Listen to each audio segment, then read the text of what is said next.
ভাই বোন আজকে সবাই একসাথে আমরা খেতে বসেছি। শুধুমাত্র যে আমরা ভাই বোন তা না, বাচ্চা কাচ্চাও কিন্তু আছে।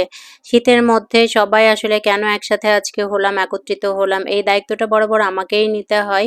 আজকে এটাই শেয়ার করব। হ্যালো বন্ধুরা, এই ঠান্ডার মধ্যে আমি যখন বাড়িতে গিয়েছি, বাড়িতে যাওয়ার পরে আমার মনে হলো আসলে আমার একটা জরুরি কাজে বেশ কিছুদিনের জন্য বাইরে যাওয়ার কথা ছিল। তো সেই উপলক্ষে আমি আমার ভাই বোন সবাইকে ফোন দিয়ে ডেকে নিয়েছি যে তোরা আয়, আজকে আমরা সবাই একসাথে বসে খাবো। তো বড়াপা আমি যেদিন বাড়িতে এসেছি তার পরের দিনই কিন্তু আমার বড়পা চলে এসেছে। বড়পার সাথে বসেই আমি এটা কি বলে সই পিঠা না সলি পিঠা সেটা বানাচ্ছি। আমি ভাই পিঠা পুলি বানাইতে এত বেশি কর্ম আমি না, আমার বড় বোন সবকিছু পারে। তো ওর সাথে বসে বসে আমি গল্প করছি আর পিঠাপুলি বানাচ্ছি। এবং যেহেতু জামাই আছে মানে আমার বর আছে, তো আমার বরকে জামাই আদর করবে তারা, এটাই স্বাভাবিক। মা তার জামাইয়ের জন্য হরেক রকমের পিঠার ব্যবস্থা করছে। আমার ছোট দুই বোনকে ফোন দিয়েছি, ওরা কিন্তু এখনো এসে পৌঁছায় নাই। ওরা জাস্ট রেডি হয়েছে, মানে সবাই হচ্ছে মেহমানের মতো টাইমলি খাবারের সময় শুধু আসবে। ভাই ভাবিও এখনো আসে নাই, তারা মেহমান হয়ে আসবে, খাবারের সময় আসবে। আমি যদিও বলেছিলাম যে সকালবেলা আসবা, হাতে পাতে কিন্তু অনেক কাজ করতে হবে। তা এত কাজের লোড আমরা আসলে নিতে পারতেছিলাম না। এদিকে এখনো রান্না বান্না আছে সবার জন্য। আর শীতে মানে এর আগেও না আমি অনেক ঠান্ডার মধ্যে কিন্তু ঈশ্বরদীতে গিয়েছি, কিন্তু আমার চেহারা সুরত, আমার শারীরিক কন্ডিশন এত খারাপ হয় নাই। এবার বাড়ি যেদিন এসেছি তার পরের দিনই আমি বিছানায় পড়ে গেছি, একদম সারা চেহারা আমার কুঁচায় গেছে। আর এত ঠান্ডা মনে হয় যে বিছানার উপরে কেউ বরফ ঢেলে দিয়েছে। তো ঠান্ডায় আমি কুঁচকায় গেছি। আর বিশেষ করে থাইরয়েডের সমস্যা হওয়ার পর থেকে আমার এই সমস্যাটা হয়েছে, ঠান্ডা লাগলে আর সহজে ভালো হয় না। তো বরপার সাথে অনেক কথা বলছি, বাচ্চারা কিন্তু বাচ্চাদের মতো করে খেলছে। আয়নের বাবাকে দায়িত্ব দিয়েছি বাচ্চাগুলোকে খেয়াল রাখতে, আর আমরা মেয়ে যারা আছি সবাই মিলে রান্না বান্না আয়োজন করছি। আমাদের বাড়িতে মানে আমার বাবার বাড়িতে যখন সবাই আসি, আমরা ভাই বোন একত্রিত হই, তখন বেসিক্যালি রান্নার দায়িত্বটা আমার উপরেই পড়ে।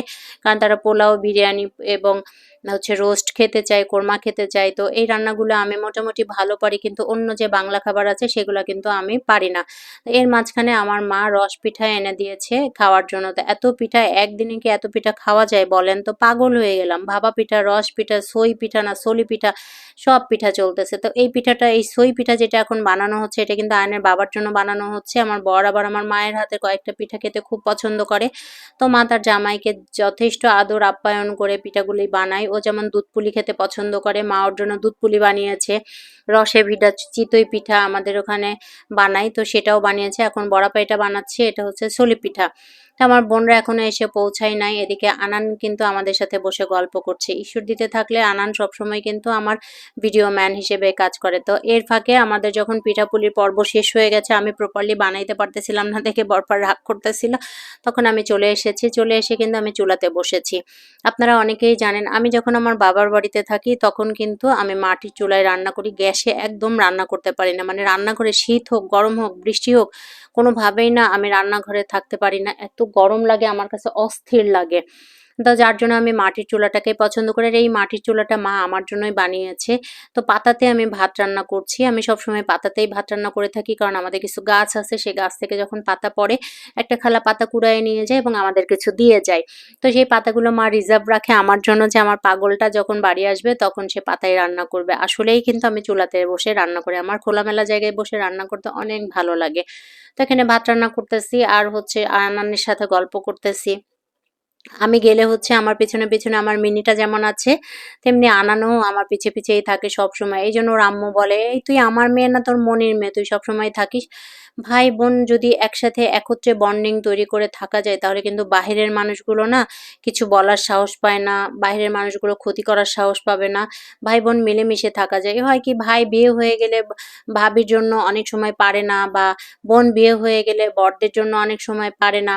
পরিস্থিতি যাই হোক না কেন, আমার মনে হয় যে একসাথে বসবাস করা, একসাথে থাকা, একসাথে মিল মহব্বত করে থাকা, এর চেয়ে বড় আনন্দের বিষয় কিছু হতে পারে না। আজকে আমরা যা করব কালকে কিন্তু বাচ্চাগুলো আমাদের থেকে তাই শিখবে। তো আজকে এই যে আমরা সবাই যখন একত্রিত হয়েছি, বাচ্চাগুলোও কিন্তু সবাই একত্রিত হয়েছে।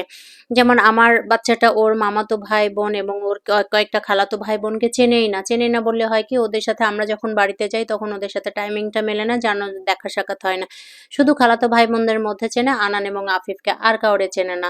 তো রান্না বান্না শেষ হওয়ার পরে সবাইকে একসাথে খেতে দিয়েছি। সবাই যার যার মতো প্লেট নিয়ে নিয়ে রুমে যাচ্ছিল, কিন্তু আমি খুবই স্ট্রিক্ট এই ব্যাপারে, সবগুলাকে নিচে বসাই দিয়েছি আর ডাইনিং টেবিলে আমার বর বসে খাচ্ছে।